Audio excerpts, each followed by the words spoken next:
네. 그러면 시작해 보겠습니다. 준법이라 그래서 법을 존중하고 법을 지킨다는 의미예요. 이 그림들을 보게 되면, 화면에 있는 그림을 보게 되면 빨간 그림, 파란 그림이 있죠. 둘 다 똑같은 신을 나타내는 그림, 그리고 동상입니다. 이 신을 나타내는 그림인데 자세히 보게 되면 이 손에 들려있는 도구들이 공통적이고요. 그리고 눈을 가리고 있다는 공통점이 있습니다. 자, 손에 들고 있는 칼의 의미는 잘못을 저지른 사람에 대해서, 죄를 저지른 사람에 대해서 엄중하게 처벌하겠다는 의미를 나타내고 있고요. 그리고 옆에 들려있는 저울인데요. 이 저울이라는 것은 어떤 물건의 무게를 잴 때 사용되는 도구입니다. 이 도구가 있는 이유는 사람들의 죄값을, 누가 더 잘못했고 누가 얼마나 잘못했는지를 정확하게 저울로 재듯이 사람의 죄를 재려고 하는 겁니다. 그래서 죄를 지은 사람은 벌을 받고 죄를 짓지 않은 사람은 벌을 받지 않게 하는 게 이 법이라는 거죠. 눈을 가린 건 근데 뭐냐? 눈을 가린 거에 대해서는 몇 가지 썰이 있습니다. 첫 번째 썰은 이거예요.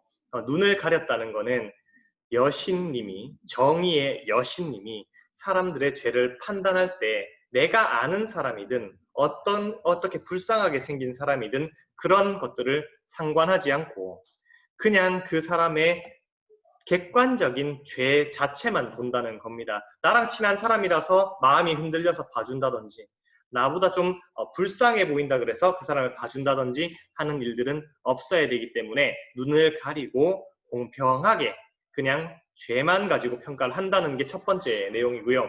두 번째 썰은 이겁니다.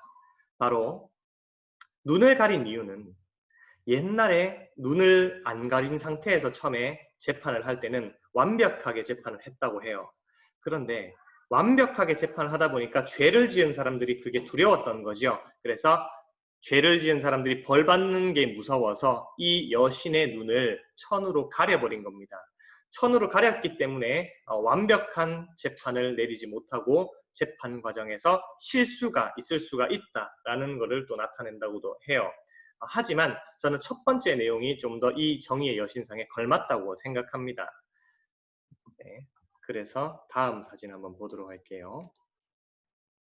네, 오케이.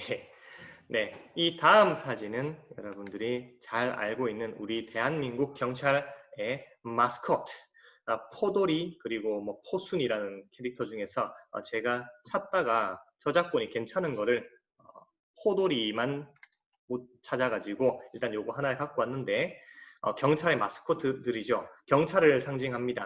우리 안녕하세요. 네, 우리 경찰 이 마스코트 포돌이를 보게 되면 굉장히 눈이 큽니다. 왜 이렇게 눈이 크냐? 잘못한 놈들을 하나도 놓치지 않고 잘 잡아낸다는 거고요. 어려움에 처하고 억울한 사람들을 잘 보겠다는 그런 어떤 의미를 담고 있는 거죠. 그런 어떤 포돌이 우리 경찰의 이미지인데요. 실제로 그들이 추구하는 모습은 이런 모습인데 이렇게까지 잘 하고 있는지는 뭐 실수하는 부분도 있고 그렇죠. 네, 어쨌든 준법이라는 건 법을 정확하게 지키고 그리고 법에 따라서 처벌하고 법에 따라서 도와주고 뭐 이렇게 하는 것들이죠. 우리는 법을 잘 따르는 걸 준법이라고 합니다. 우리 입장에서는요. 네, 다음 걸로 가보도록 하겠습니다. 다음 걸로 갈게요. 우리 77쪽을 한번 볼게요. 럭키 7이라고 하죠. 럭키 7 두 번 나오네요. 77쪽 한번 볼게요. 요 페이지 여러분들 우리 수행평가 교과서 체킹할 때 이 페이지도 다 해놓으셔야 됩니다. 지금 함께 하는 시간을 제가 드리도록 할 거예요. 네, 먼저 읽어보겠습니다. 77쪽 가와 나가 있는데요. 가는 청소년 유해업소, 청소년 유해업소라는 건데 청소년 유해업소가 많죠. 뭐 술집이라든지 PC방이라든지 노래방이라든지 저는 학교 선생님이 되기 전까지 솔직히 몰랐어요. PC방이랑 노래방이 청소년 유해업소라는 걸 몰랐단 말이에요. 왜 유해업소일까? 그냥 이런 겁니다. 학교 근처에 너무 가까운 곳에 PC방이나 오락실이나 이런 노래방 같은 것들, 술집 같은 게 있으면 안 된다는 법이 있대요. 그래서 학교 반경 몇 미터 안에는 그런 게 있을 수가 없다 해서 그렇게 구분을 해놨는데 어쨌든 그런 청소년 유해 업소가 있어요. 업소는 유해 업소의 업주, 사장님은 청소년을 고용해서는 안 된다는 거죠. 청소년을 그런 업체에 고용을 해서는 안 됩니다. 대표적으로 술집에서 청소년을 고용해서 그 사람에게 일을 시킨다? 안 된다는 얘기입니다. 제가 만약에 고등학생 때 일을 하고 싶어가지고 술집에 가가지고 사장님 저 일하고 싶습니다 했을 때 몇 살이고 네 고등학교 2학년입니다. 뭐 청소년이잖아. 예 했을 때 저를 돌려보내야죠. 근데 그게 아니라 그래? 일할 사람도 많지 않은데 얘라도 시킬까 해서 저를 시킨다면 그거 자체가 잘못됐다는 거죠. 그런 어떤 법이 있다는 게 가의 내용이고요. 나의 내용을 한번 보도록 하겠습니다. 나는 최근 택시를 몰던 택시 기사가 운전하던 중에 심정지 증세로 쓰러졌대요. 심정지라고 하는 거는 심장이 멈추었다는 겁니다. 여러분들 지금 여러분이 음식을 먹든 물을 마시든 아니면 뭔가를 보든 이야기를 하든 항상 심장은 움직여야 돼요. 심장이 안 움직인다면 여러분 지금 여러분 심장이 멈춘다 그러면 여러분 몸에 피가 순환이 되지 못하죠. 피가 순환되지 못하는 게 뭐 의미가 있냐 이렇게 생각할 수 있어요. 그냥 가만히 있으면 되지 않느냐 할 수 있는데 피가 몸을 전체를 돌지 않게 되면 피에서 하는 역할들이 있단 말입니다. 바로 특히 가장 중요한 게 피가 약간 이렇게 오목하게 생기는 그런 구조가 있어요. 그 오목하게 생긴 게 있는데 여기에 산소방울들을 담고 온몸으로 이렇게 보내는 거죠. 그러면 몸에서 산소가 필요한 곳곳에서 산소를 이렇게 받아서 몸이 생존을 할 수가 있는 건데 여러분 오랫동안 산소가 공급이 안 되게 되면 몸의 부분은 썩게 됩니다. 몸 전체가 산소가 없으면 죽게 되죠. 그래서 이 택시기사가 심장이 정지가 된 겁니다. 택시 타고 가고 있어요. 여러분이 택시 타고 뒤에 손님으로 가는 택시 아저씨가 이렇게 가다가 갑자기 그래서 멈추고 쓰러지십니다. 그 상황에서 이 사람들이 어떻게 했느냐. 승객들이 구호 조처를 하지 않은 채 자리를 떠난 사건이 발생했다. 네, 여러분 이런 거 있죠. 이렇게 해서 심장을 이렇게 눌러주는 그런 거 있고요. CPR이라고 하는 CPR이요. 네, 그런 것들을 하지 않고요. 그 다음에 신고도 안 하고 그냥 간 거죠. 자, 승객들이 119에 신고 전화만 했더라도 택시 운전기사의 목숨을 구할 수도 있었다. 아무런 조치를 취하지 않은 승객들은 도덕적으로 비난을 받을 뿐 법적으로는 아무런 책임을 질 필요 없다. 이런 겁니다. 야, 너 왜 그렇게 도망갔어? 사람을 살렸어야지. 사람이 죽어가는데 그냥 보고만 있어 하면서 욕을 먹을 수는 있어. 그런데 갑자기 그거에 대해서 경찰이 와서 저기 승객들이시죠? 택시기사가 죽는데 그냥 놔두셨잖아요. 너는 살인죄입니다 하면서 잡아가고 이런 건 없다는 거예요.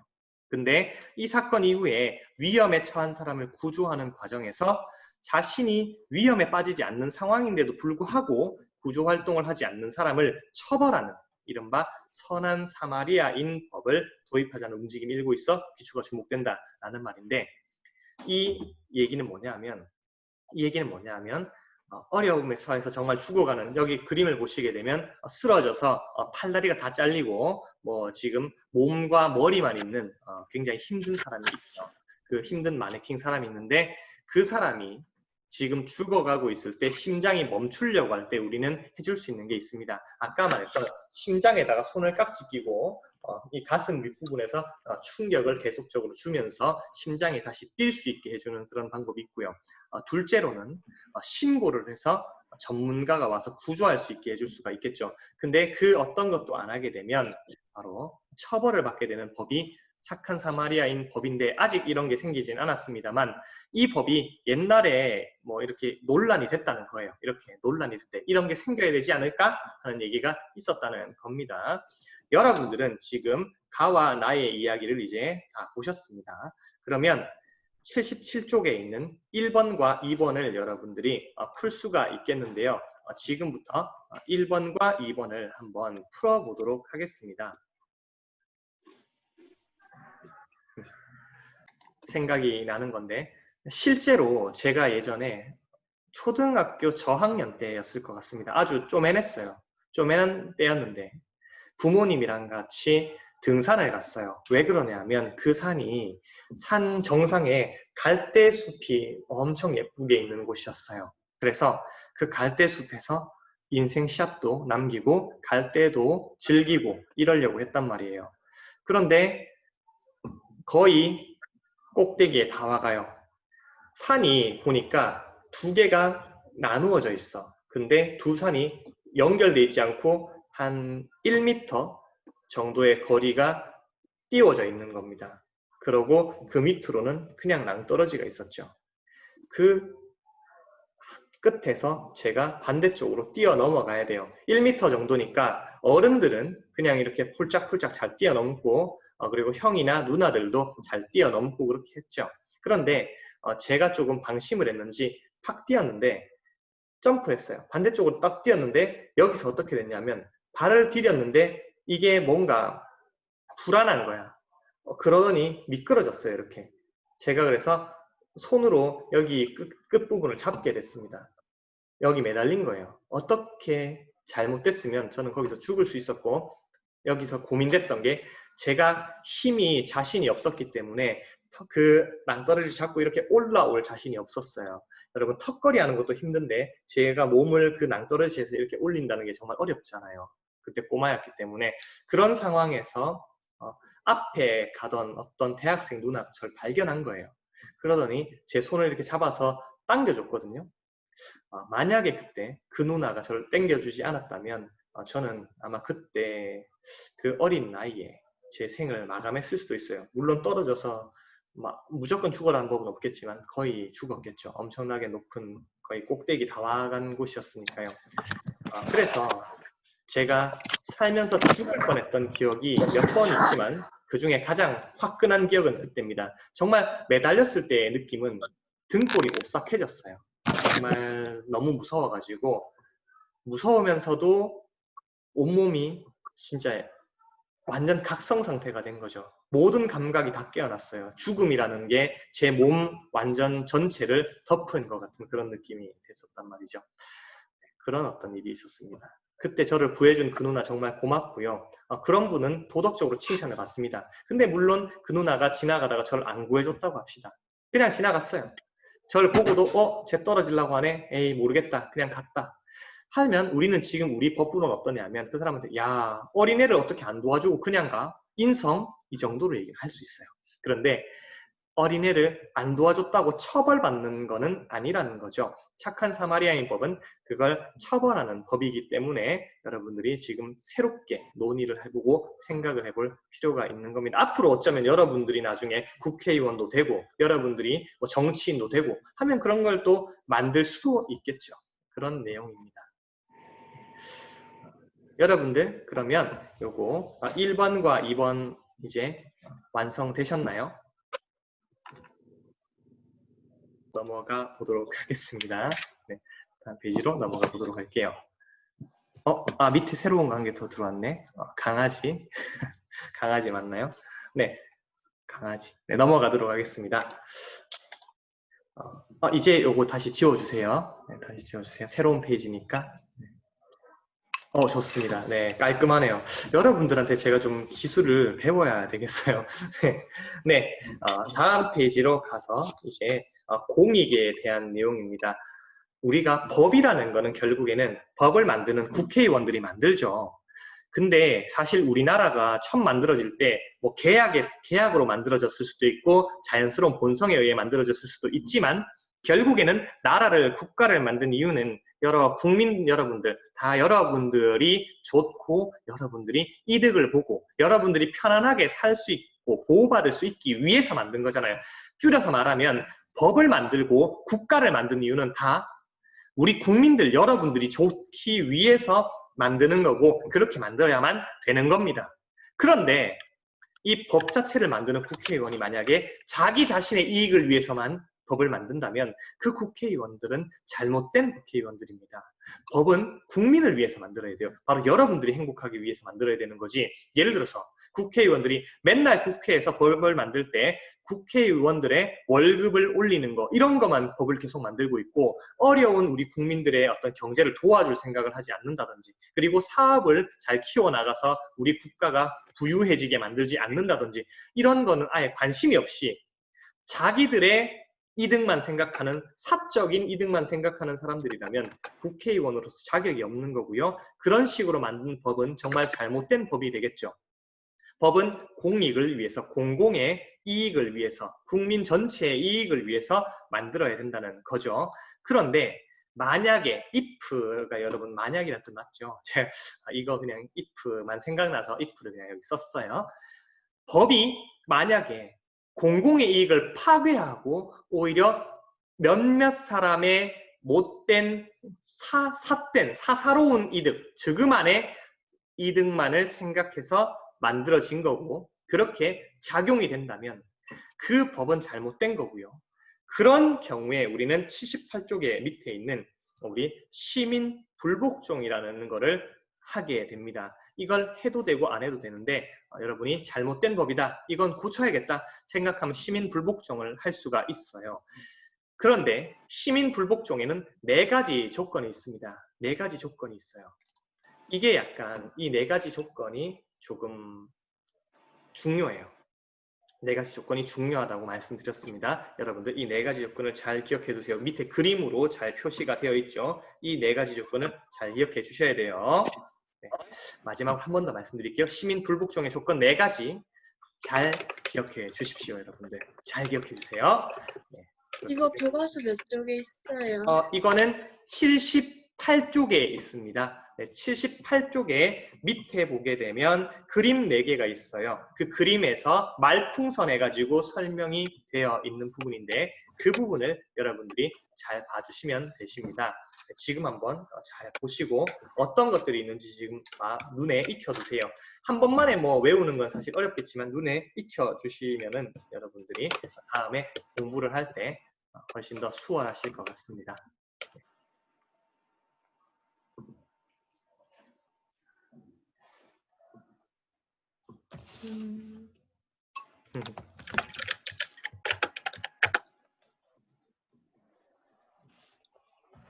네.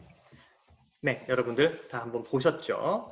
그러면 이제 그 내용들을 하나씩 정리하도록 할게요. 공익이라 그랬죠? 시민 불복종의 조건은 당연히 공익이어야 됩니다. 내가 정말 잘못된 법이 있는데 그 잘못된 법이 있다고 얘기를 하면서 나서서 야, 이 법 못 따르겠다. 나는 이 법에는 복종할 수가 없다라고 얘기하면서 시위를 하는 거예요. 그런데 멀쩡하게 공공의 이익을 위해서 잘 만들어진 법을 가지고 이렇게 반대하면 안 되겠죠. 예를 들어서 좋은 법이 있다고 합시다. 어려운 사람들을 좀 더 도와주고 경제 발전을 위해서 좋은 법이 있는데 그 법에 대해서 제가 나서 말하는 거죠. 에이, 그 법 안 된다 하면서 이렇게 얘기해서는 안 되는 거죠. 정말 논리적으로 이 법이 뭐가 잘못됐는지, 뭐가 공익에 안 맞는지를 여러분이 정확하게 알고 말할 수 있을 때 그에 대해서 얘기를 할 수가 있는 거죠. 두 번째는요.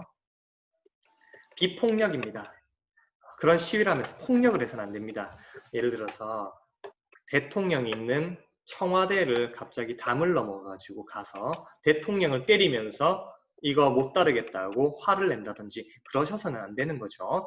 평화롭게 폭력을 하지 않는 선에서 시민 불복종을 해야 되는 거고요. 그 다음에 마지막 수단이라는 말은 이거는 뭐 법이 이상하면 바로 나와서 이거 시민 불복종부터 해서는 안 된다는 겁니다. 시민 불복종은 여러분이 이 법을 안 지키는 거거든요. 일단 이 법을 안 지키는 거예요. 그러면 이 법을 무조건 무턱대고 안 지키기보다는 먼저 뭐 국가에 청원을 한다든지 그리고 국회에 얘기를 한다든지 해서 이 법을 고칠 수 있는 방법들을 다 써보고 그래도 안 될 때 마지막으로 시민 불복종을 해야 된다라는 얘기입니다. 그리고 마지막으로 처벌을 감수한다. 이게 약간 좀 이렇게 좀 상남자라고 그래야 되나? 우리가 좀 되게 터프한, 뭐 쿨한 여성들이라든지 이런 느낌이 좀 나는 그런 쿨에 진동하는 부분인데요. 이걸 소로라고 하는 사람이 실제로 시민 불복종을 했었는데 이런 얘기를 남겼습니다. 경찰들이 와서 이 사람을 잡아가려고 해요. 그러니까 잘못된 법에 대해서 내가 시민 불복종을 한 건데 이 사람들이 잡으러 왔잖아. 그러면 억울해서 나 잡지 마라고 할 수도 있겠는데 아니다. 잘못된 법이지만 일단 법은 법이니까 나는 그걸 따라서 잡혀가주긴 할게 해서 감옥에 가기는 가요. 그럼에도 불구하고 시민 불복종을 하는 거죠. 근데 이 불복종을 할 때 내가 어떤 법을 어기잖아. 예를 들어서 주차를 하는데 학교에 주차를 하는데 학교 밖 담장에 주차를 이중으로 하면 안 된다는 법이 있다고 합시다. 그런데 제가 주차를 했어. 왜? 여기 왜 주차 못해? 주차하는 건 자유 아니야? 하면서 주차를 했어요. 그런데 경찰이 와서 저를 잡아간단 말이죠. 그럴 때 제가 이렇게 얘기를 하는 거예요. 아, 네. 저 잡아가세요. 이게 지금 잘못된 법이지만 법을 어긴 건 사실이니까 잡아가세요. 라고 하는 거고 처벌을 이렇게 감수하면서 불복종을 해야 된다는 겁니다. 그렇게 해서 언젠가 법이 고쳐지면 좋은 거고 만약에 법이 안 고쳐진 상태로 계속 있으면 저는 계속 그 벌에 대해서 처벌을 받으면서까지 처벌을 받아가면서 계속 그 행동을 하는 겁니다. 예를 들면 여러분이 학교에서 어떤 법이 있는데 무슨 법이냐? 머리 길이를 만약에 3cm로 다 밀어야 된다는 법이 있다고 합시다. 그 법은 어떻게 보면 공익이라기보다는 그냥 아무 이익도 없고 좋은 법이 아닐 수 있잖아요. 여러분들의 머리를 그냥 3cm로 잘라야 된다는 건 좀 어떻게 보면 억울하잖아요. 그래서 여러분이 얘기를 할 때 모든 학생들이 자유를 누릴 수 있고 모두가 행복할 수 있는 공익이라는 걸 가지고 시위를 해야 되고요. 시민 불복종을 해야 돼요. 머리를 계속 기르더라도 여러분이 그게 공익에 해당되는 건지 먼저 살펴보고 해야 되고 둘째로는 폭력을 하면 안 되죠. 그럼 선도부가 와서 야, 너 왜 머리 길렀어? 라고 할 때 아니, 나는 머리 기르는 거 이렇게 처벌해서 안 된다고 생각해. 너희 법이 잘못됐어. 라고 하면서 그 선도부를 오히려 폭행한다든지 이런 일은 안 된다는 거고요. 세 번째로 마지막 수단이라는 거죠. 학생회에 얘기해보고 담임 선생님한테도 얘기해보고 학생부에도 건의해보고 다 해보고 안 될 때 이렇게 비폭력 시민 불복종을 하는 거여야 된다는 거고요. 아까 마지막 처벌 감수는 그렇게 했을 때 벌점을 받는다든지 혼난다든지 이런 것들은 일단 그 과정상에서 일어날 수 있는 일이고 그걸 감수하고서라도 나는 이 잘못된 법을 고치겠다 하고 나서야 된다는 내용입니다. 이렇게 해서 우리가 시민 불복종이고 오늘 법 만들어 보기인데 79쪽인데요. 79쪽인데 여기 보게 되면 79쪽에 2번을 그냥 하시면 됩니다. 원래는 1번에서 나의 의견, 친구의 의견 이런 거 다 할 수 있으면 좋긴 한데 지금 우리가 학교에 올 수 있는 상황이 아니잖아요. 지금은. 그래서 여러분들은 2번을 지금 해보시면 됩니다. 모둠을 구성하실 필요는 없어요. 모둠은 구성할 필요 없이 학생 자율생활 규정을 만드시는데 어떻게 만드느냐? 여러분들이 봤을 때 우리 학교에, 우리 교실에 꼭 필요하다고 생각하는 규칙을 하나를 정하시면 됩니다. 그렇게 해서 규칙을 정하시면 되겠고 그거를 여러분이 오늘 이제 댓글에는 그냥 올리지 맙시다. 어차피 이제 곧 다음 주에 체크를 하게 될 테니까 굳이 댓글에 올릴 필요 없이 여러분 직접 책에 그냥 쓰는 걸로 그렇게 할게요. 직접 책에 여러분들이 또박또박 한번 우리 학교에 필요한 법이 뭘까 써보도록 하겠습니다. 오늘 여기까지 말씀드리고 나머지 시간은 법을 한번 써보시고 그리고 마치도록 하겠습니다. 네, 여기서 여기 송출하는 것은 마치도록 할게요. 수고하셨고요. 네, 다음 시간에 또 만나도록 하겠습니다. 네, 감사합니다. 쌤 잠시만요. 지금 못 꺼요. 잠시만요. 예, 왜요?